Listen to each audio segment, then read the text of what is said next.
জনগণ। হাসনাত আব্দুল্লাহ একটি কথা বারবার বলেছেন যে এই অভ্যুত্থানের যে হামলাটা অন্যভাবে ডাইভার্ট করার জন্য সারাক্ষণ বিদেশিদের কথা বলছেন। আমি স্পষ্টভাবে বলতে চাই, গড়ের ইঁদুর যদি বের কাটে সে বের টিকবে না। আপনারা সারাক্ষণ বিদেশ বিদেশ না করে গড়ের সূত্রকে চিহ্নিত করেন। গড়ের সূত্রকে চিহ্নিত করতে পারলে ঐক্য সংহতি এমনি চলে আসবে। এ দেশের মানুষ বারবার প্রমাণ দিয়েছে। একটি বাংলাদেশের গণতান্ত্রিক বৈষম্যহীন বাংলাদেশের যদি কথা বলতে চায়, সেখানকার পাহাড়কে বাদ দিয়ে পাহাড় সহ সমতলে অন্যান্য সংখ্যালঘু জাতি জনগোষ্ঠীকে আদিবাসীদেরকে বাদ দিয়ে এখানকার আপনি বৈষম্যহীন বাংলাদেশ করতে পারবেন না। শেখ মুজিব যে ভুলটা করেছে, এখানকার উগ্র বাঙালি জাতীয়তাবাদ চাপিয়ে দিয়ে অন্যান্য অস্বীকার করে দিয়ে যে ভুলটা করেছে, সে ভুলে পা দিচ্ছেন। আমরা স্পষ্ট বলতে চাই, অভ্যুত্থানের পরেও এই পুলিশের বন্দুকের নল জনগণের দিকেই। তাহলে আমরা যে স্বাধীনতার কথা বলেছিলাম, এই স্বাধীনতার স্বাদকে আমরা পেয়েছি। এই স্বাধীনতার স্বাদ বিপ্লবী ছাত্রমন্ত্রীর ঢাকা বিশ্ববিদ্যালয় শাখার স্বামীকে স্টাম্পে পতাকা বেঁধে তারা আদিবাসী ছাত্র জনভাবে মদত দিয়েছে। আমরা দেখেছি যে স্টুডেন্ট ফর সভারেন্টির যে কর্মসূচিগুলো হয়েছে, সেগুলোতে কিন্তু পুলিশ কখনো বাধা দেয়নি। কিন্তু যখন আদিবাসী ছাত্র জনতা যখন সমাবেশ করছে, কর্মসূচি করছে, তখন আমরা দেখেছি যে পুলিশ বাধা দিয়েছে। তো অভ্যুত্থানের পর থেকে আমরা দেখছি এখানে একটা সংখ্যাগরিষ্ঠতাবাদী রাষ্ট্র গঠনের জন্য পায়তারা চলছে।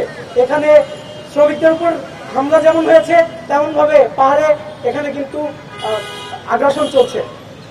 আমরা বলতে চাই, এখানে উগ্র জাতীয়তাবাদ এবং জাতিগত যে বিভাজনের প্রচেষ্টা চলছে, সেই প্রচেষ্টা যদি এই সরকার করতে থাকে, তাহলে এখানকার জনগণ তাদের বিরুদ্ধে দাঁড়াবে। অভ্যুত্থানের যে চেতনা ছিল, সেই চেতনা ছিল বহুত্ববাদী একটা বাংলাদেশের পক্ষে, একটা অন্তর্ভুক্তিমূলক বাংলাদেশ, যেখানে সকল জাতি, ধর্ম, লিঙ্গ নির্বিশেষে সবাই সমমর্যাদা পাবে, সমান অধিকার পাবে, সমান নাগরিক অধিকার পাবে। সেই জায়গা থেকে আমরা দেখছি রাষ্ট্র এই প্রসঙ্গে পুরোপুরি নীরব ভূমিকা পালন করছে।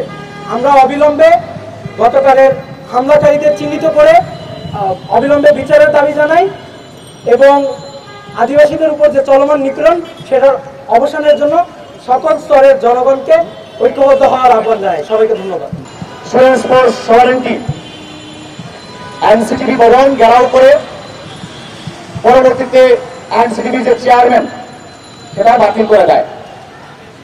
তার পরিপ্রেক্ষিতে আমরা আদিবাসী ছাত্র সমাজ আমরা 13 জানুয়ারি ঢাকা বিশ্ববিদ্যালয় সহ বাংলাদেশের বিভিন্ন বিশ্ববিদ্যালয়ে আমরা সেই গ্রাফিটি অঙ্কন আমরা করি এবং সেদিনই আমরা 15 তারিখ 15 জানুয়ারি গতকাল আমরা একটা ঘেরাও কর্মসূচি ঘোষণা করেছিলাম এবং সেই 14 তারিখ থেকে আমরা দেখতে পেলাম সেই সন্ত্রাসী সংগঠন স্টুডেন্টস ফর সভারেন্টি তারাও সেখানে পাল্টা কর্মসূচি দিয়েছে এবং পাল্টা কর্মসূচি তারা কেন দিয়েছে দেখেন, ওনারাই আন্দোলন করে ঘেরাও করে বাতিল করলেন এবং তার প্রতিবাদে আমরা যখন ঘেরাও কর্মসূচি করলাম, তারাও সেখানে আবার ঘেরাও কর্মসূচি করেছে। আমাদের কর্মসূচি দেওয়ার পর তারা কর্মসূচি দিয়েছে। তার মানে সেটা তারা পরিকল্পিতভাবে আমাদের উপর আক্রমণ করার জন্য, আমাদের উপর হামলা করার জন্য সেই কর্মসূচি তারা ঘোষণা করেছে।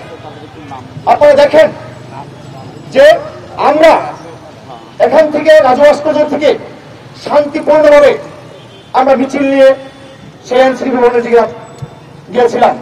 ঠিক এনসিপি ভবনের কাছাকাছি জায়গায় তারা প্রথমেই আমাদেরকে কোনো প্রকার উস্কানি আমাদের পক্ষ থেকে কোনো প্রকার উস্কানি না যাওয়ার ফলেও তারা আমাদের উপর অতর্কিতভাবে হামলা করেন। তারা জাতীয় পতাকাকে স্ট্যান্ড হকিস থেকে বেঁধে আমাদের ছাত্রীদের উপর হামলা করেছে, আমাদের ছাত্রদের উপর হামলা করেছে, সাংবাদিকদের উপর হামলা করেছে। আমরা নিরস্ত ছিলাম, তারা অস্ত্র শস্ত্র নিয়ে ইট পাটকেল ছুঁড়ে স্ট্যান্ড নিয়ে পিটিয়ে আপনারা দেখেছেন আমাদের 17 জন ভাই বোনকে তারা আহত করেছেন। তার মধ্যে 3 জনের অবস্থা খুবই গুরুতর, তাদেরকে উন্নত চিকিৎসার জন্য আমরা বাংলাদেশ স্পেশালাইজড হসপিটালে প্রেরণ করেছি। আজকে এই সরকার যে অন্তর্বর্তীকালীন সরকার যাদেরকে বলা হয় অভ্যুত্থানের সরকার, আমরা মনে করেছিলাম বাংলাদেশ থেকে হয়তো আর বৈষম্য সত্যটা চিরতরে মুছে যাবে, কিন্তু আমরা কি দেখতে পেলাম?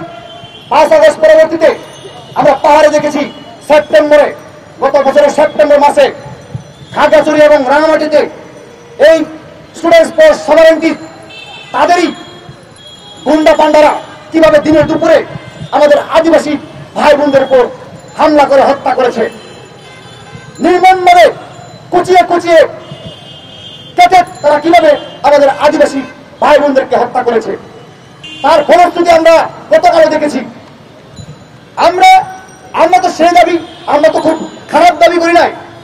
একটা গণতান্ত্রিক রাষ্ট্রে আমার কথা বলার অধিকার রয়েছে, প্রত্যেকটি নাগরিকের কথা বলার অধিকার রয়েছে।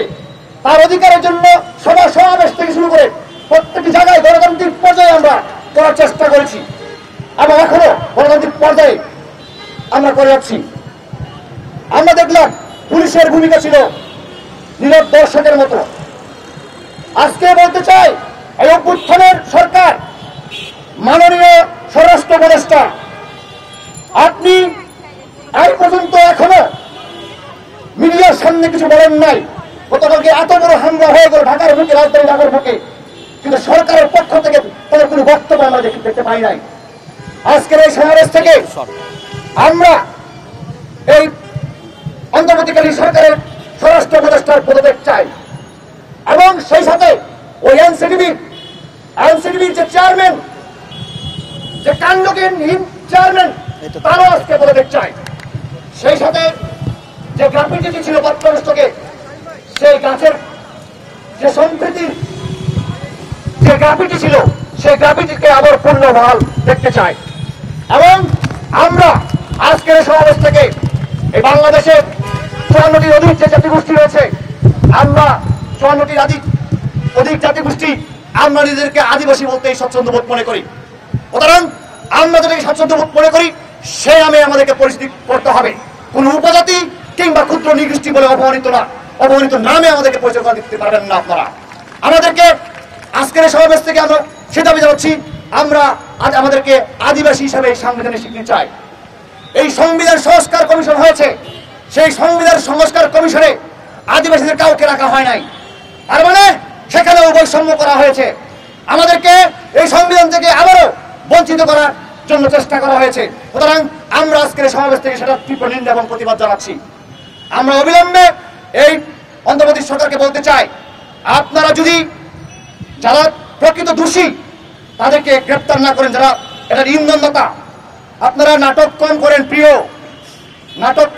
প্রিয়, ওই 2 জনকে অ্যারেস্ট করিয়ে, লোক দেখানো অ্যারেস্ট করিয়ে আমাদের আন্দোলন থামাবেন, সেটা আমরা হতে দিব না।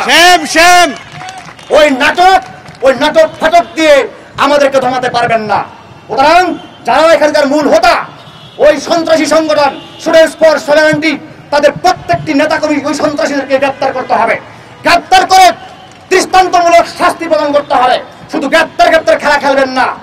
আমরা দেখেছি সেই সেপ্টেম্বরে পার্বত্য চট্টগ্রামে যখন হত্যা করা হয়েছে 4 জনকে, সেখানেও গ্রেপ্তার খেলা হয়েছে, কিন্তু আমরা আজ পর্যন্ত দেখি নাই দৃষ্টান্তমূলক শাস্তি। সুতরাং আপনাদের প্রতি আর আমাদের আস্থা নাই, বিশ্বাস নাই। সুতরাং অবিলম্বে, আবারও বলছি অবিলম্বে, এই স্টুডেন্টস ফর সভারেন্টি যারা সন্ত্রাসী এবং তাদেরকে যারা ইন্ধন দেয়, তাদেরকে দ্রুত চিহ্নিত করে গ্রেপ্তার করে শাস্তি নিশ্চিত করতে হবে। অন্যথায় আমরা সংক্ষুব্ধ আদিবাসী ছাত্র জনতা আমরা বলে দিয়েছি, আজকে আমাদের এই রাজভাস্কর্যে বিকাল 3টায় আমাদের সমাবেশ রয়েছে।